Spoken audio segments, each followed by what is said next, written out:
Hey, Float people, welcome. What is up? Thank you so much for being here. Today, we're going to be talking about some plants for non-plant people, or like if you like plants, but you're not a crazy cuckoo collector like me who has over 500 houseplants.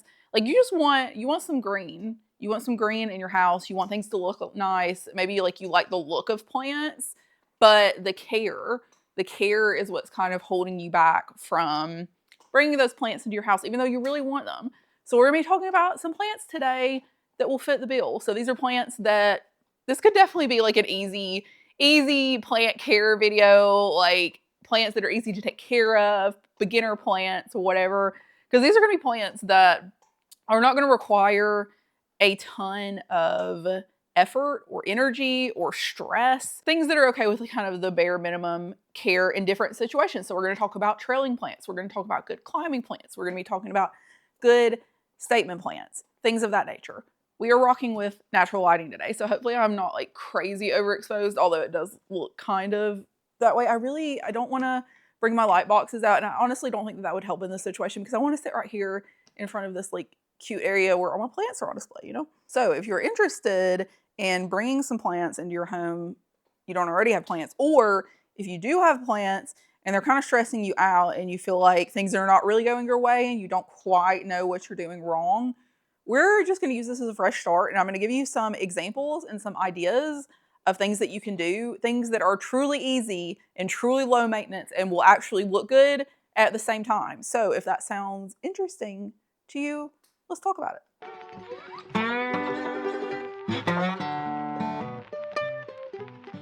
Okay, so to preface this, I am not a normal person, specifically that we're talking about today, in the way that I have over 560 houseplants. So when we're talking about things that look nice and like design elements and like you just want to make your house look nice with plants rather than being a psycho collector, that is not me. However, I do have many ideas on things that do look nice, and there are parts of my house that I do use plants just to look nice rather than I just need every square inch of space available to fit all of my plants into. So that is more along the lines of what we're going to be talking about today. However, I do have a lot of experience because I have a lot of plants and I have tried trial and error on a lot of plants. So you don't have to, because I have that data to share with you here today. If you're interested in seeing the entire tour I just did and my entire collection walkthrough, talked about almost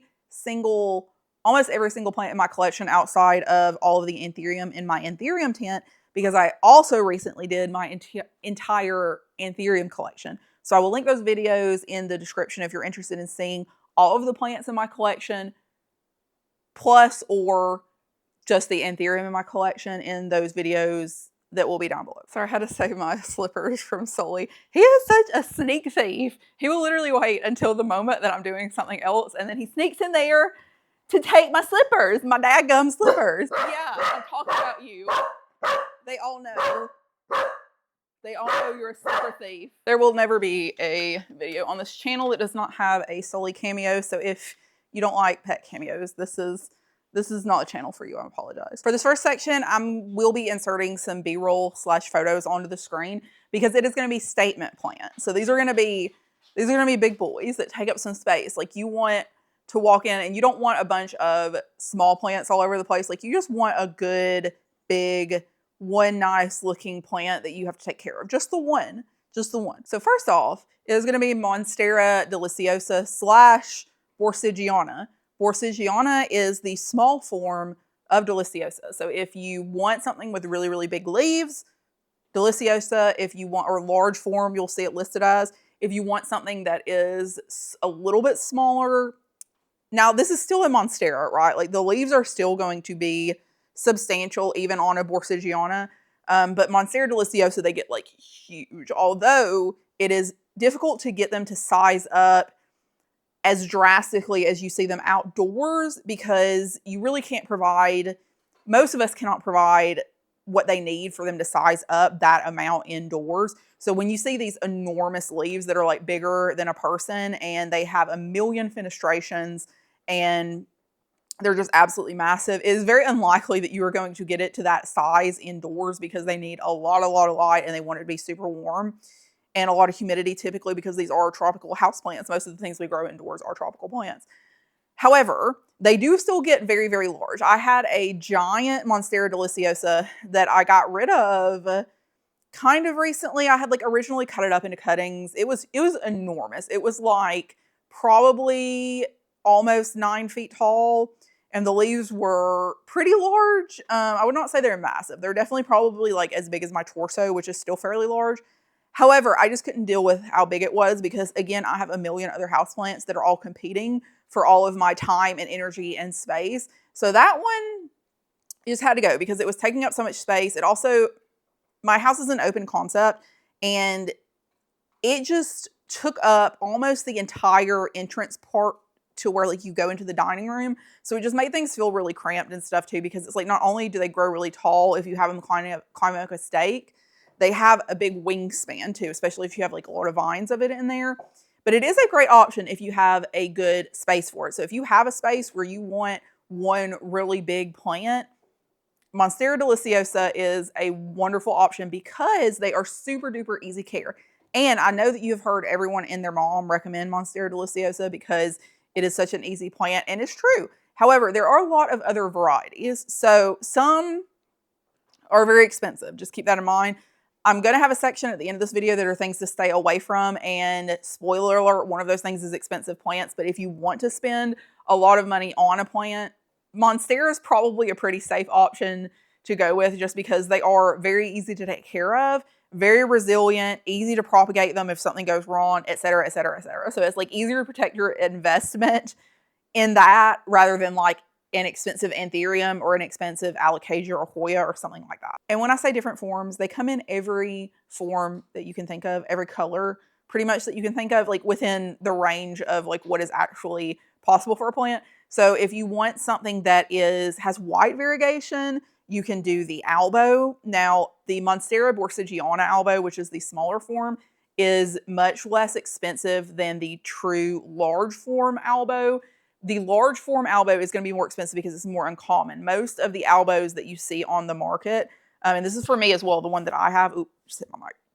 The one that I have is the borsigiana, which is the smaller form albo, and they are much less expensive just because they're more common. The large form is much less common, so you're going to pay much more for that one if you want those like really massive leaves in the albo. But in most cases, the borsigiana, again, still gets very large for a house plant. So in my personal opinion, I don't think, like, you don't have to have the large form albo if you want a big plant. You can still do the borsigiana and do like a few vines in there and have it climbing upright up a stake. And it's going to get pretty big and take a lot of space. There's also Aurea variegation, which is like the yellow type variegation. I will say that a lot of those do have the tendency to yellow more than I would say even the albos do. It is just a very common thing that happens in Monstera aurea, so I wouldn't necessarily recommend the aurea version if you want something that's ultra easy. Nowadays, there is the Thai constellation, which is readily available at any big box store you go to, pretty much. Home Depot, Lowe's, Walmart, gosh, where else? Trader Joe's, Costco, Publix. You can find them pretty much everywhere. And again, I'm going to be putting photos of this on the screen. You probably already know which one the Thai constellation is, but it is a much easier variegated form of the Monstera. It is a large form, so it does get very, very large with the variegation. You can find it for a really, really great price at any big box store, and the variegation is stable in these, which means that it's not totally light dependent. Now, they may have more prominent variegation in higher light, but they're not dependent on highlight to be variegated. Like, they're going to be variegated no matter what, and they're not going to revert. There are also varieties that have totally crazy variegation patterns. So there's like the Legacy, which is it almost looks like a almost totally like speckly variegated Tycon. So it has a ton of that creamy speckly variegation. There's like the Bulbasaur, which has more of like this kind of like misty iced variegation type that's all over the leaf. There's the lava or whatever lava that has like the variegation down the middle. There are ones like the Medusa that have really contorted, or the Tattoo that have like really contorted, interesting leaves. So again, there's pretty much every variety you can think of. A lot of them are still at this point more uncommon therefore more expensive. So do just keep that in mind. Also, another pro of Monstera is you do not need a moss pole to size them up. You don't. There are a lot of people that grow them on moss poles, and because they have that additional space for their aerial roots to go into and for them to absorb water and nutrients, they do typically size up faster, but it is not necessary. You can very easily get them to size up without a moss pole. I have almost no moss poles in my collection at this point just because they are so hard to keep up with, and it really just requires this whole other level of care and attention to make sure that they don't totally dry out. So it is just wonderful that you can get Monstera. If you want a really big plant, you can get them to grow really large without the moss pole and the additional hassle that comes with that. And the next one I'm going to talk about is a plant that I just got. So I'm going to put some B-roll in of my new baby, and it is the Norfolk pine. I love this plant with my whole heart and soul. It is so beautiful. Of course, with Christmas kind of coming up, it is really nice just to have it to kind of like set the mood. Like, it works as a nice Christmas decoration, but it also just looks amazing year round. And you can get these for super duper cheap around the like holiday time. Like now, for example, if you like this plant and you wanted one, I literally got this at Home Depot for, I think it was $25. And it has at least 3 full plants in it. I think there actually may be a couple of smaller ones in there as well. And it is just so big and beautiful and gorgeous. And they are very, very easy to care for. These are actually tropical plants. So they grow on Norfolk Island, I believe is the island name. Like, that's why they're called Norfolk pines. And it's between Australia and New Zealand. So they actually cannot tolerate temperatures below 50 degrees. So this is not something that you could, that's Fahrenheit. This is not something that you could put outside, or, for example, like in the winter, you wanted to move it outside to kind of like look cute. This is not something that would work with unless you live somewhere where the temperatures do not drop below 50 degrees Fahrenheit. It's very interesting because the leaf, frond, petioles, whatever they are not pokey and like rigid and funky feeling like normal evergreen trees. They're very soft. So it's not something that you really have to worry about like poking the crap out of you when you mess with it. They can be a little pokey if you like really manhandle it, but for the most part, they feel very soft and almost like a little bit fluffy, which is interesting, but just absolutely beautiful, beautiful plant. Looks amazing, especially when they get large. They're also pretty typical in care for most indoor houseplants. So they don't want to dry all the way out. Just water them when you stick your finger in the soil and it feels kind of dry. And they want bright indirect light. So I have it in this area where it's about probably like 4 feet away from a south-facing window. But the window is partially obscured with plants. And it also kind of has like the overhang from my house. So it doesn't get a ton of direct light. It does in the winter for part of the day, and it seems to really like that so far. So I think that if you got like a little bit of direct light, it would be okay, but it mostly likes just like your typical bright, indirect, ambient humidity, water it when it starts feeling dry, very easy care, typical, nothing funny. For statement philodendron, the first one I would recommend is one that I do have. It is the Philodendron Weeks Red. Now, this is one that is somewhat uncommon. I got mine a couple of years ago, and I am very shocked by how easy it is to care for. The reason I'm specifically talking about this plant is it gets large without a ton of intense bright light. A lot of times with these plants, in order for them to size up to the point where you see these photos online and you're like, wow, that thing is huge, like I want something that big, a lot of those require a lot of light and a lot of fertilizer and good humidity and things like that. This is not the case with this one. This one is fine with drying out. It doesn't really get crispy tips. It keeps its leaves looking good for a really long time. And it gets very, very large, even with lower light situations. So I have moved it recently over to an area where it's getting more like southern light, and it has like a grow light to kind of aid with that. But it was doing absolutely fine when I had it on top of my Hoya shelf, which does not get, especially at that point because I didn't have a grow light up at the top like I do now, it did not get very much light at all, just like kind of like ambient natural light from the windows and things like that. And it was still growing, which is really surprising to me. But this one has really giant, beautiful leaves, and it has this beautiful kind of like painted red coloration on the back of it, where it kind of like, it looks like brush strokes of red over green. So it's really pretty from the front, really pretty from the back. It doesn't have an issue with a ton of extra floral nectaries, which are the little spots that you see on plants sometimes that kind of like ooze this kind of like sap. It's like a clear sap.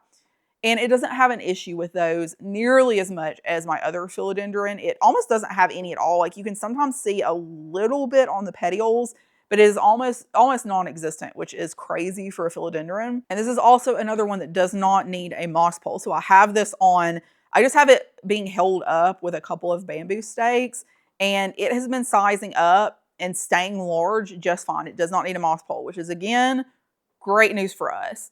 The other philodendron that I'm going to talk about is another large one because we're talking about statement plants, and it's the philodendron giganteum. I have the giganteum blizzard, which is the variegated version, and I would not recommend that one just because variegated plants grow more slowly. They're typically more finicky because they need higher light because they don't have as much green on the leaves to kind of take in that sunlight to photosynthesize to provide themselves with energy. The variegated plants typically do require a little bit more than all green plants, and the blizzard tends to be fairly highly variegated. However, there is a non-variegated version of the giganteum, which again gets very, very large. And the thing with these is, when you see photos of it and it's massive and you're like, I don't necessarily want something that large in my house, remember that it takes typically those outdoor conditions of really, really bright, intense light and tropical climate for them to get to that size. So if you're growing it indoors, it is likely going to be smaller than the ones that you see that are growing outside that are absolutely massive. So you can kind of like scale that back a little bit if you know that you're going to be growing it indoors, which is nice. This is another one that my giganteum blizzard, I am not growing on a moss pole. I've not grown it on a moss pole in the past, and I will not be growing it on a moss pole in the future because it does not need one to size up. For alocasia, this is the only alocasia that I'm going to be talking about in this video because if you want, listen, I respect all plant collectors out there and their opinions, and everyone's care is a little bit different, but alocasia are not easy. They are not easy for me. I've been collecting for a million years. Sometimes I will have an easier time with them, but they require so much more monitoring and action and quick action. So like if you see it declining, you gotta hop on it to try to save that thing. They're not easy. So if we're talking about plants that you just want to stick somewhere, you're looking at design for your house, you want it to look nice, you don't necessarily want something that's super finicky that you have to like keep an eagle eye on every hour of the day, alocasia is not the plant for you. And it just is what it is. I hear a lot of people say that alocasia are easy, or they're easy for them, or there are certain types of alocasia that are easy, and that is wonderful. I'm so happy for you if you're one of those people. But I will say, from what I see, both with my personal experience and from a lot of other people online, people struggle with alocasia a lot. So if you're one of those gifted people that can grow alocasia really well, props to you. But if you are someone that wants an easy, very easy, minimal care, just to look nice plant, alocasia, 99.9% of alocasia are not that plant for you, other than the alocasia regal shields. And this is one that is kind of like a unanimous agreement across the plant community. The regal shields is so easy. It is literally not only one of the easiest alocasia, but one of the easiest plants. I don't know what it is about this specific alocasia that makes it want to defy its genetics so strongly to be easy to grow and easy to care for, but it does not care about anything. I have underwatered.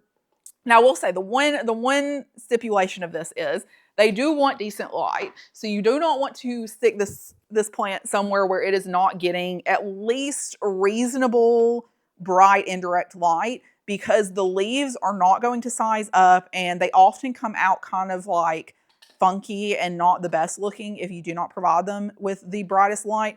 I know this because I recently moved my giant, enormous one upstairs because she's too big. She is too big for someone who already has 560 plus plants to fit in a space. So I moved her upstairs and she is doing okay, but I definitely had her somewhere where she was not getting very much light and her leaves were looking, they were looking busted. They were like all like curved and contorted and pale. And yes, I relocated her to a like closer to a window and cut off all that funky looking stuff.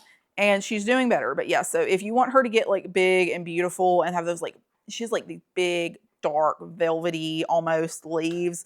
And they get this like really like dark purpley color in the when they emerge, and then also like on the back of the leaves. So they are just, they're beautiful. And again, they get very, very large, and they produce corms very rapidly. So this is like a thing where you can get, it's probably going to fill itself out in its pot because it's going to be producing those corms. Those corms are going to grow into additional plants, and it's going to be very full, very large, very beautiful.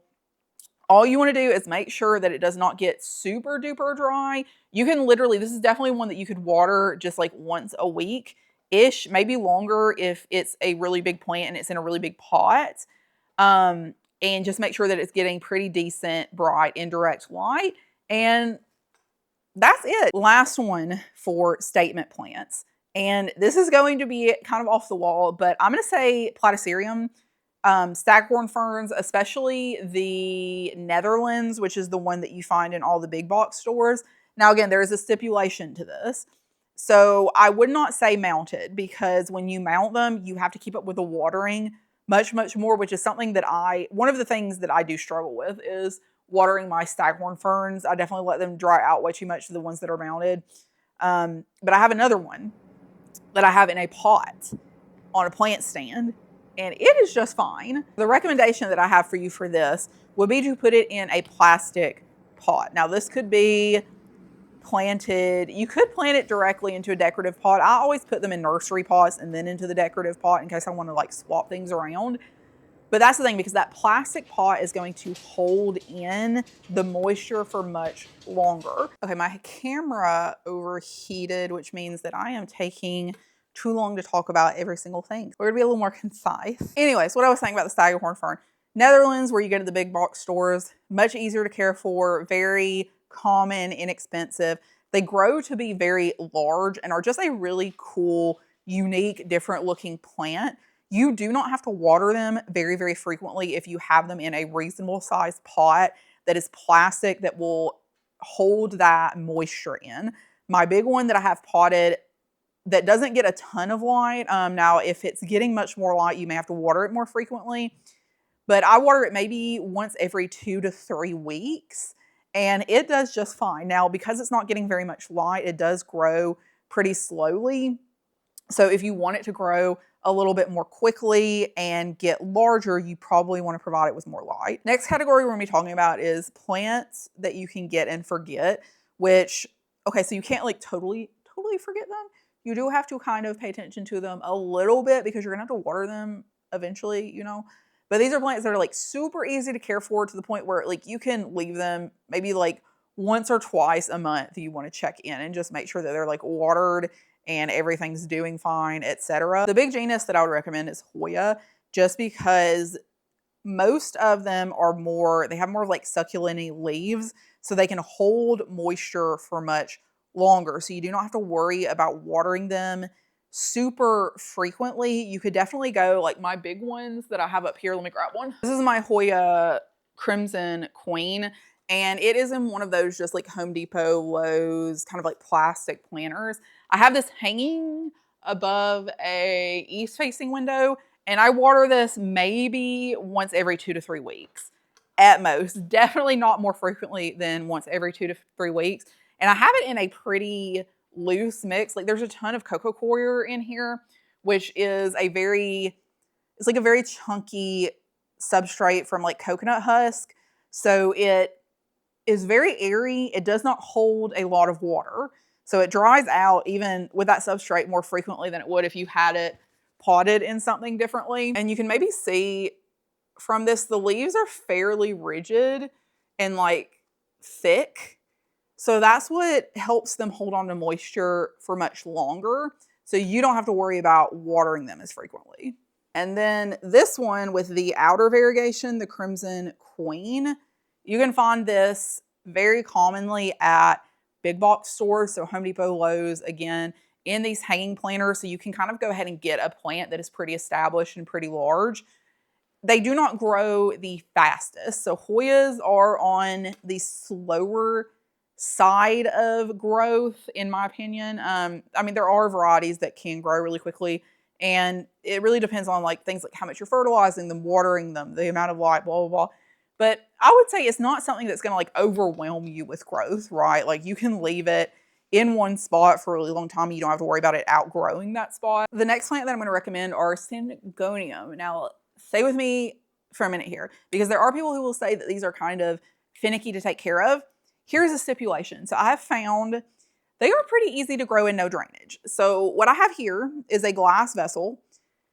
Now keep in mind, no drainage is a little bit tricky because you do not want to overwater them. So you do not want to water them before the soil is starting to dry out in here. So if you are uncomfortable with what saturated versus dry soil looks like, I would probably not recommend this method for you because it can be a little bit tricky. However, it does extend the amount of time that you can go between waterings by a lot, like a lot. So I probably water this again once like every 2 to 3 weeks. I'll add some water to this. And this is the Syngonium albo. So this is a plant that has some of the most beautiful variegation, or some of the most beautiful white variegation. Also, this is one that you can find for a pretty good deal nowadays. It used to be kind of expensive, but you can find it pretty easily now online and stuff for a decent deal. I will probably have some of these available in my shop, which is just shadowinfaith.com, eventually for sale once I get this to the point where I want to start propagating it, because it's just getting kind of full and I really like this look. So I don't want to propagate it just yet. I want to wait until it gets a little bit taller and then I'll start cutting stuff back. But Syngonium come in a lot of different varieties. So this is the albo. There's also, I have the mojito, which is a really cool kind of like green on green mottled type. There is the red arrow, or the Lilano Cardi Road, I think it's called, something like that. Those are both really beautiful varieties. There's lots of different looks within Syngonium, a lot of different species.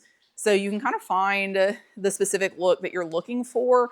However, if you are comfortable with no drainage, this just makes things so much easier. Also, this looks kind of cool, in my opinion. I mean, you can see the dirt, but that doesn't put me off. I think it looks kind of nice in this vase, but that will really extend the amount of time you can go between waterings. And this is one that can kind of drape down or climb as well. A good one if you want something that's on the larger side, which I guess this could be a statement plant also, which is the Bird of Paradise. This is one that you can also find in garden centers pretty much everywhere. And it gets very, very large. It does typically want brighter light to grow faster. However, I had mine kind of like just in the middle of my living room area, living dining room area. And it did not get, I would not even say bright indirect light. It just got kind of general indirect light from the windows like around my house. And it still grew okay. But that one, especially because I had it in a really large pot, I would literally water that like once a month and it had no crisping. So that's a really good one. If you like colorful plants, Aglaonema are a good option because they come in a million different varieties and they are very easy carry. They're also much more forgiving when it comes to under watering, in my opinion.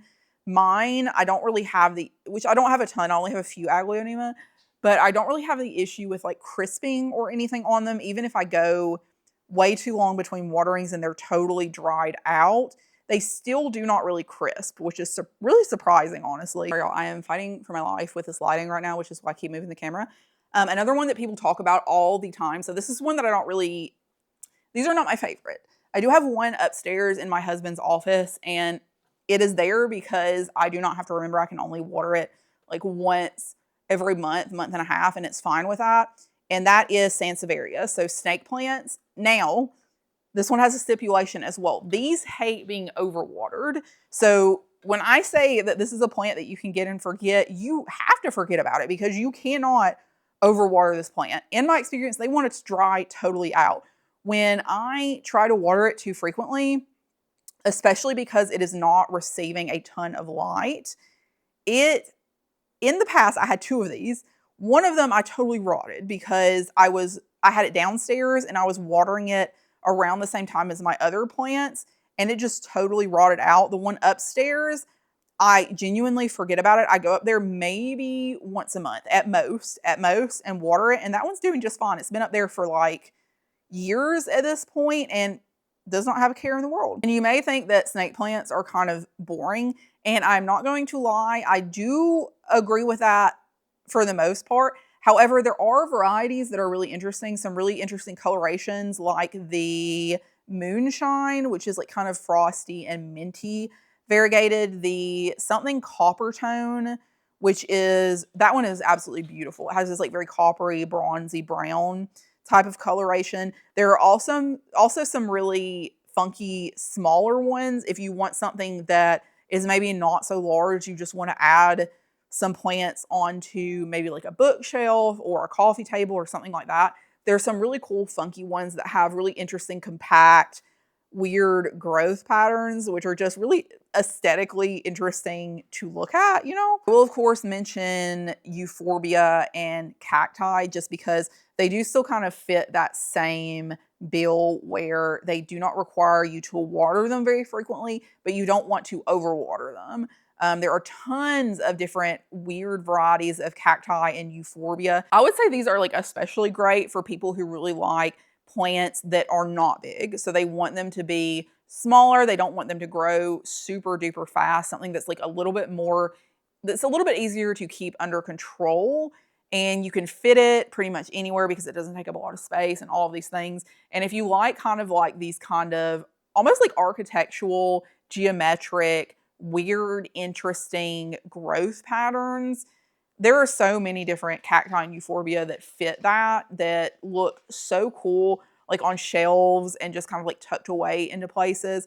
Now do keep in mind that they do typically want a little bit more light, so you don't want to like just stick it in a bookcase that gets no light whatsoever. But if you get like bright indirect light from a close window, or you have it on a coffee table that gets like light from a window in your home or something like that, that would work. And the last genus that I want to talk about in this category is orchids, just because they are in, okay, so listen, these are in the get it and forget it side of things. That's like you want to forget it a little bit because you do not want to overwater it. Orchids to me are a little bit easier to tell when they really need to be watered, just because the substrate will be totally dry. So if you have it in moss and orchid bark, like it's pretty easy, especially if you have it in a clear pot, to tell when it's like really dried out, and you can just soak it for a little while and then you're good to go for a couple of weeks. But especially with Phalaenopsis, you want to be really careful because they're really susceptible to crown rot, which is where if you let water get down into this middle part or into like where between the leaves, like into the crown or like the main portion of the orchid, they rot really, really easy when that happens. Ideally, you would want to just put these in a bowl or something and let them soak for a little while to draw up as much water as they need, so they're thoroughly saturated. That way, you know you can leave them for a couple of weeks before you have to worry about it again. But if you do want to water it from the top, you know, sometimes I don't have time to take them all down and soak them, and I just want to water them a little bit. Only water the substrate. Do not let it get on the Phalaenopsis orchid itself, because you do not want it to get down into the crown and rot. These do have the benefit of having gorgeous blooms. Obviously, like that is mostly why we collect orchids, is because the blooms are so gorgeous, and it is really fun to see them start to bloom, and it's really exciting to see them develop. However, there are some that have really cool foliage as well. I'll put in some B-roll of that. These are also plants that grow much, much, much more slowly, so you do not have to worry about it outgrowing your space. Y'all, this lighting is driving me crazy today. I don't know, it is just, it's too sunny. I'm sitting a little bit lower now, so hopefully that will help. But okay, the next thing we're gonna be talking about is if you want plants or a plant that's gonna grow across your wall. So this is like, you're committing to the jungle vibe. You want a lot of green wall growth, but you don't want it to be complicated. You don't want it to be something you have to invest a lot of effort in making that happen. And I'm gonna say something a little controversial here. I'm not gonna recommend pothos for this. A lot of people will recommend pothos, and while they do work, you can get them to climb across your wall. The thing is, so if you have a plant and it's climbing across your wall, probably all of that plant is not getting the most light. And the thing that I have noticed in my experience is pothos will drop a lot of leaves if they are not getting sufficient lighting to support all of those leaves that are climbing everywhere. So unless you're putting it somewhere that gets like really good lighting across the entire space where you want that plant to grow, what's going to happen is it's going to grow and it's going to look good for a while, and then it's going to start dropping all of its leaves along the vines, and you're going to have all of this expanse of bald vines with a few leaves on the end.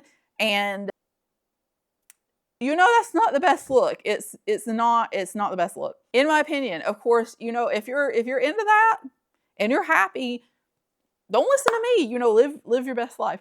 But if that's not what you're going for, here are some other options outside of just when that happens, you could cut it back to the point where it's bald and let it kind of like regrow. What has worked amazing for me is the Philodendron erubescens, which is like the non-variegated pink princess, white knight, painted lady. It's the plant that started it all, right? Like the plant before all of these variegation patterns started coming out. This was the OG, the original. It comes in two variants. So there is what I believe is the green emerald, which is the one that it's all green, so it has green stems, green leaves. And the red emerald, which is, I think that's what it's called, is the one that I have, where it has like the reddish, pinkish, kind of like magenta-y stems and green leaves. I have this growing somewhere that gets very low light. So it is not getting any light other than, it's kind of like in the middle of my house, and it's not getting any light outside of the ambient light that's coming from the windows on the exterior of my house. So not very much light at all. Now, the thing with that is the leaves are not going to be super large, and the internodal spacing is going to be a little bit longer. But in my opinion, it still looks way better than pothos when you have it kind of like climbing across the wall. And it's another one that is very, very forgiving when it comes to under watering, especially underwatering, because I do forget to water it quite often, and it is still growing and it's still doing fine. However, the leaves are a little bit smaller, but that does not bother me. Like, that looks totally fine to me. I also have multiple vines growing up it, and I have my Philodendron Florida Green, which is another one that I would recommend growing in the same pot as it as well. Again, the leaves are going to be smaller if you have it growing in lower light, but it is a very, very vigorous grower. They both are, especially when you're giving them more light. However, if you have it in an area that's like not getting a ton of natural lighting or whatever lighting, it still grows just fine. It's just the leaves will be smaller. Sticking on the philodendron train, the next one I'm going to recommend is the Philodendron Hederaceum, or the heartleaf philodendron. You can find these everywhere for dirt cheap. I literally found this on clearance at Lowe's for $7, I think. And it came with a super cute pot. I do not know exactly which variety this is, because there's a million different varieties of this specific type that looks very, very similar. But these have such cute growth, beautiful variegation on some of these.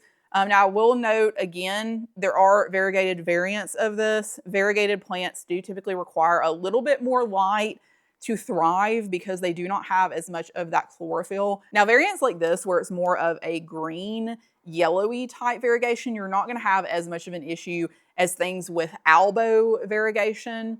So it is, it's on the easier side of things if you want a little bit of variegation, but you don't want anything that's going to be like super fussy with ultra white variegation.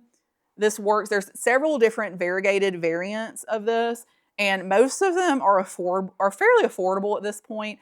These type you can find, like I said, at the big box store for very cheap, and they normally have fairly established plants also, so you don't have to start with like a really small cutting and grow it large. But these it's called the heartleaf philodendron because of that really beautiful leaf shape. Like, it's so pretty. And they're so easy to propagate and fill out. And when you have them climbing and they're kind of like hanging forward like that, it just looks so much better than pothos, in my opinion. One that looks absolutely amazing is Scindapsus, because they are shingling plants. So they lay really, really flat to the wall. The downside of them is that they will literally attach themselves to your wall. Like, they will grow into your wall, and they will damage it and leave marks. Like if you want to remove it or propagate it, or you need to cut part of it back, or you wanted to do something different with it, you're going to have marks on your wall. I have some marks on the top of my wall when I had a Syndapsis argyrius, whatever that's called. It's like the very common type of Syndapsis that you see everywhere. Again, this is one that has a million different varieties. I would steer away from things with very, very white light variegation if you have it somewhere that is not getting very much light. But it looks amazing growing up your wall because, again, it's shingle, so it lays very close, and it even covers some of the stem in the way that it grows. I had one growing up a moss pole at one point when I was in my moss pole era, which I am. That is dead and gone. That era has come to a very abrupt close. But it looked amazing growing up the moss pole because it did not stick out at all. It was like very, very flat to the pole, and the leaves would get really big. It was my variegated jade Syndapsis, and oh my gosh, just such a beautiful, beautiful plant. Even like Syndapsis exotica, you can find really commonly at the big box stores and stuff, and it's really cheap. And that one is just so beautiful and silvery. And then they have like the plain jade if you want something that's just solid green and really easy to care for. So it has a lot of different looks to fit whatever aesthetic you're going for, but it has that same really beautiful, compact, flat, neat growth pattern. Like I mentioned earlier, Syngonium are another option that you can train to climb that are very easy to care for, especially if you have them, like if you're confident in that no drainage setup. You do not have to worry about watering them often. They're vigorous growers. I do also have a Syngonium chia pence that I think would be a great Syngonium option for you because it has these like really big, it doesn't look super Syngonium-y. And I do have this one, originally this was all variegated. So I do have portions that are variegated in here, but it has some of the vines reverted, but they're still beautiful. Like even the all green version, it has this like very cool toned, almost a little bluey, leathery, large leaves with like these really heart-shaped lobes. Gorgeous. And they don't have ultra long petioles for the leaf size and shape. So if you wanted a Syngonium option, this would be beautiful, beautiful climbing. And again, just like a very super easy to care for plant that doesn't need a lot, super forgiving for underwater. Like this is not crispy at all. And I have definitely underwatered this one. Last two categories we're going to talk about. First one is low light plants. So this is somewhere that does not get a ton of indirect light. Like it's not super close to a window, that type of thing. You don't have any grow lights. You just want something to kind of like hang out. Now, do keep in mind that all plants need light. Like they need light to photosynthesize to survive. So you cannot stick any plants in a room, like a bathroom or something, that have no light and expect them to live. In that situation, I would literally just go with a good quality fake plant. I have literally a fake Monstera in my bedroom because it gets pretty much zero light in there, and it's in an area that I'm just not going to remember to go and water anyways, even if I wanted to do a grow light and things like that, which I don't. So that would be a situation where literally I would just get a fake plant. But if you have somewhere, like I was saying earlier, how I have my philodendron arabescens kind of climbing up the wall over there, and it doesn't get any light other than the ambient light kind of like within my home, and it's still growing, well, that would be a good option for you. However, another option would be Sansevieria. Again, snake plants don't need a ton of light. They grow much faster if you can provide them more light, but they do not need a ton of light. My one upstairs is not getting hardly any light at all, and it is growing really slowly, but it looks the same. Like it is still green, it still looks good. So, I mean, that's kind of what we're going for here. Like the philodendron that I do have growing up my wall, a lot of these all green type philodendron are really good low light plants. Now, again, they are probably not going to size up a lot. You're probably going to have smaller leaves, but things like the Yopii, the Hederaceum, the arabescens, even like I was saying earlier, my Weeks Red, which was not getting a ton of light and was still sizing up pretty well for, you know, what the situation is. Things like that that are not variegated and are more on the easy to care for side tend to do okay in low light. They'll have smaller leaves. They're not going to grow as fast, but they're still going to be green. They're still going to be cute. And that's what we want. Phalaenopsis orchids are also really good low light plants. They do not need a ton of light to flourish. I mean, they're slow growers anyway, so they're going to look pretty much the same as when you get them for a really, really long time. especially if you have them growing in lower light. Like the leaf growth is going to be really, really slow and they're going to look very similar. But if you find one that's really nice and you like the foliage and kind of like that lush green, thick, pretty foliage, even without the blooms, and you just want to stick it on a coffee table or stick it on your kitchen counter or things like that, it's still going to probably be okay with that. You just want to make sure that you're not doing the whole like overwatering thing or getting water into the crown. Also, crawling philodendron like the gloriosum, the Dean McDowell, the Ploumanii, things like that, those are lower light plants because in their natural environment, they're kind of like growing along the forest floor. So they're used to being under this canopy of trees and stuff. My gloriosum, I actually have in like growing as a hanging plant in this wall planter, and it does not get a ton of light whatsoever, and it's doing just fine. And then also, so I'm going to mention Anthurium.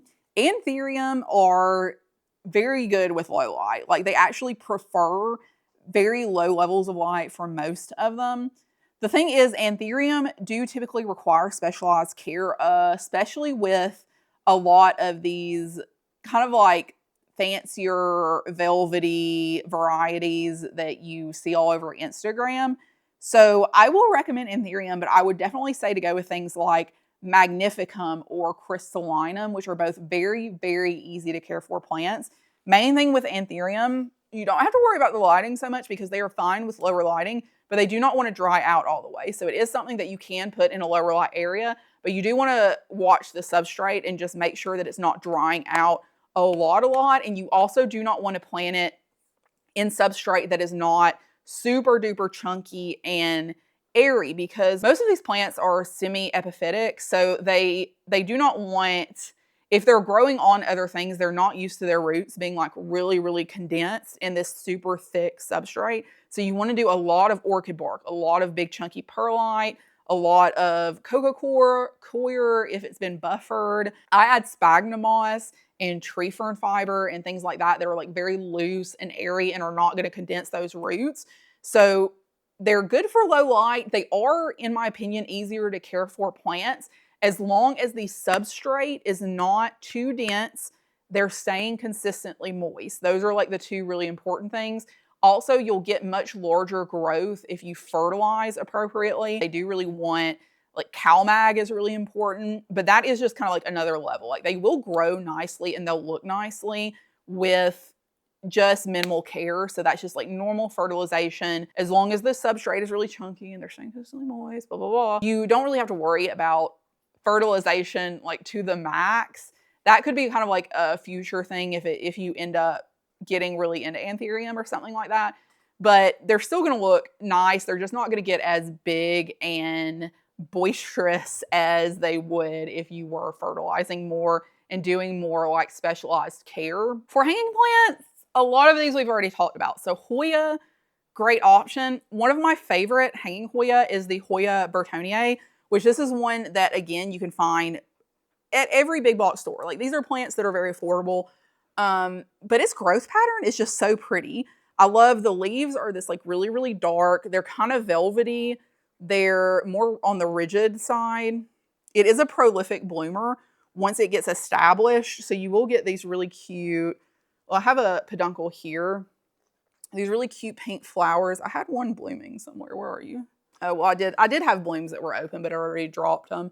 But you get these really cute pinky blooms when it's happy also. So the blooms, just like orchids, are a really fun bonus. But you don't need them. But this one just has really nice growth. Like the way that it kind of comes outwards and its kind of like profile is really, really attractive, especially when it's hanging. Like if you want this for aesthetic purposes, I think this one is a really, really good one. There's also a variegated version called Sea Stones that turns very, very pink if you have it in highlight, which I will put a photo of that on the screen. But yeah, just very beautiful, easy to care for Hoya that you can find really easily. There are a lot of other Hoya that will fit this bill too, though. So like any Carnosa pretty much is super easy. Any Pubicalyx, you can find them everywhere. Super easy to grow, look really great hanging. And there's a Hoya for everybody, you know, like whatever look you're going for. Also, to me, a lot of these smaller leaved Hoyas look really, really good hanging just because they're so cute. And they have like all these like beautiful vines of these cute little delicate leaves, and they just aesthetically look really good. They also look really good in like wall mounted planters or on shelves where they can trail down, things like that. And this is an area where I would recommend pothos as an option for like a hanging plant, especially if you have them hanging really close to a window and they're getting decent lighting. If they're variegated, things like that, that variegation is going to be really present. It's going to look really good. They're also going to grow much more vigorously in a window and look much better. One that I'm growing that I think looks really cool is this Monstera letriana. I think that's what you call it. This is another one that's been popping up in big box stores. And this one is variegated, so it has like this really, really pretty elbowy white variegation. But I have this actually in no drainage, and I have it sitting up on a shelf to where it's kind of like trailing down. But I just think this looks so good. Like the way that it kind of stands. I like any of these plants that kind of like stand outward and also trail down. And all the leaves kind of like face in the same general direction. It just looks really, really nice. Last thing, I'm gonna leave y'all with a couple of things to stay away from. Like things we are not bringing into our house if we do not want the additional stress that comes along with it. One is expensive plants, especially if you are not deep into the plant hobby and you just want plants that look nice in your home, opt for the less expensive version of things because it's not gonna stress you out as much if it starts declining. And they're often much easier to grow because they're more prolific growers. They're easier to propagate and share and pass things along, which is they're more prominent. They're out there more, which is why they're not as rare and they're not as expensive a lot of times. So don't spend a lot of money on plants until you've kind of like established your routine and you're more comfortable in your plant care.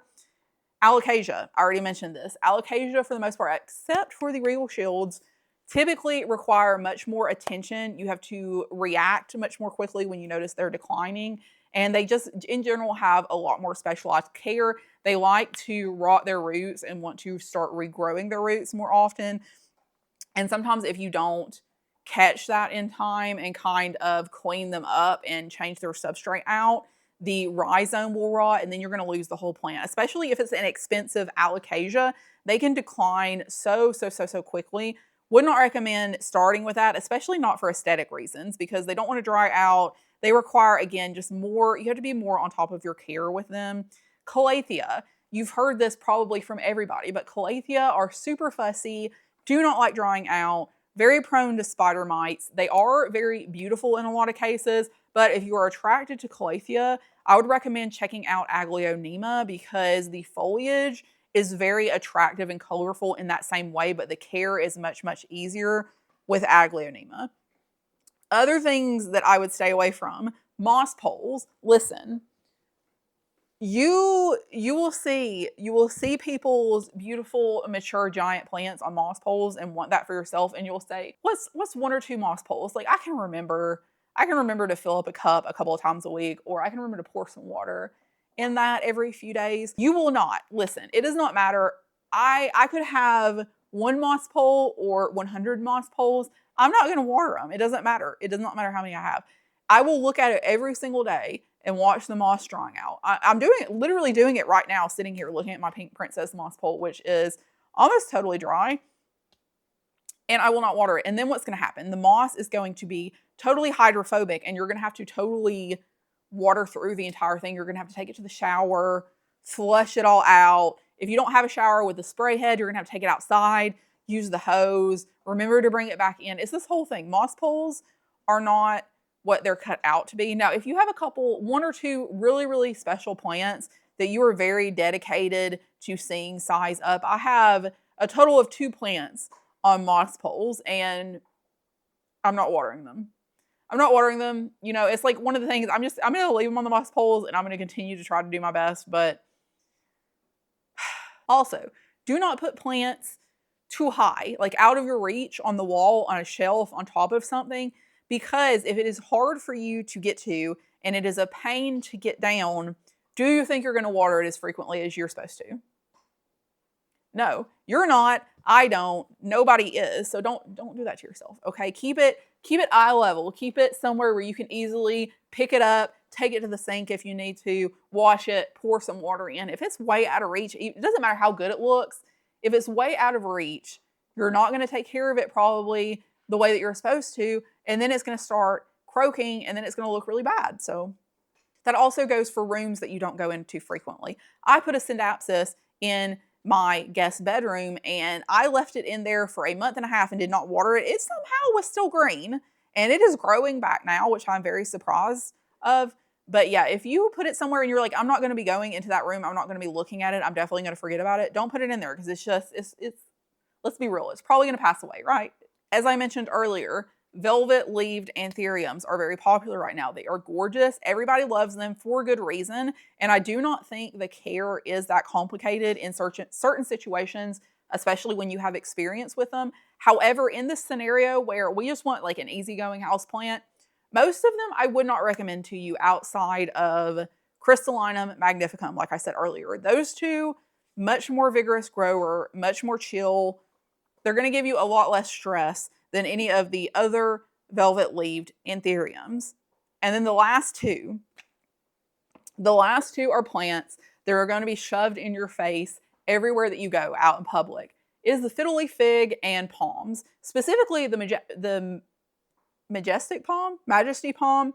That's the one that they have. It's super big. It's beautiful. That is the plant that almost made me give up houseplants altogether. It was my first houseplant, and it literally, like the fungus gnats, the spider mites, the browning of the fronds, I couldn't figure it out. I literally was like losing my mind over this plant. I was like, I hate every plant in the entire world. It literally took me like 2 years to try again, and I tried with a couple of pothos and a Synapsis, and I was like, you know what?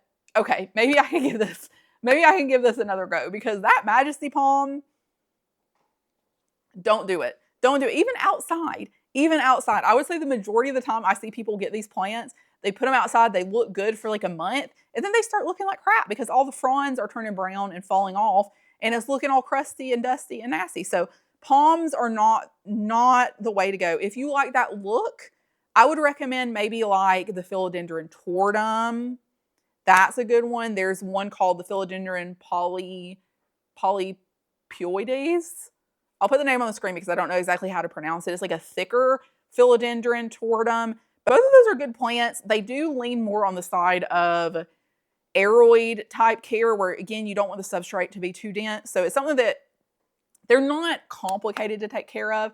However, I would just recommend doing some research before you're like making soil and repotting and looking like how often should I water and what kind of light. Just do a little bit of research on those, and you're probably going to have an okay time with them as long as you follow along with like those recommendations.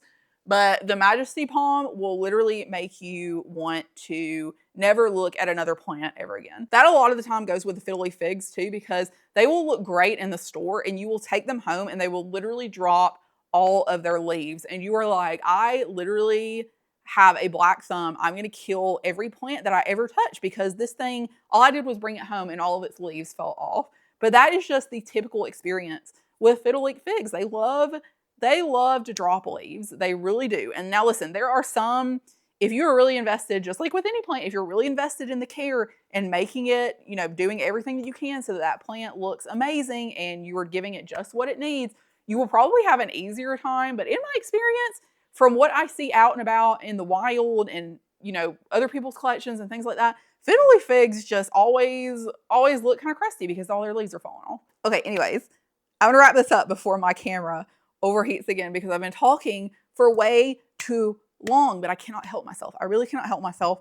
But I love y'all so much. Thank you so much for sticking around and watching this video and subscribing and liking, and everybody who has subscribed recently from my 2025 plant collection video. Again, I will link that in the description if you're interested in seeing almost all the other plants in my collection. I also did announce in those videos that my shop, Shadow and Spaith, which is just shadowandspaith.com, which will be also linked in the description, is officially open for business. So if you're interested in shopping some of the plants that you see in that entire plant collection video, check out our shop, our website, because all of the plants that we sell in there are propagations from my personal collection. Also in the future, if you are into anthurium or you are getting into anthurium, we're going to be doing a lot of hybridizing, and you can see the majority of my anthurium in that anthurium collection video, which will also be in the description. I appreciate y'all so much, and if you like this video and you want to see more content like this from me, please like, please subscribe. It means so much to me and it helps the channel so much. and I will see y'all in the next one. Bye.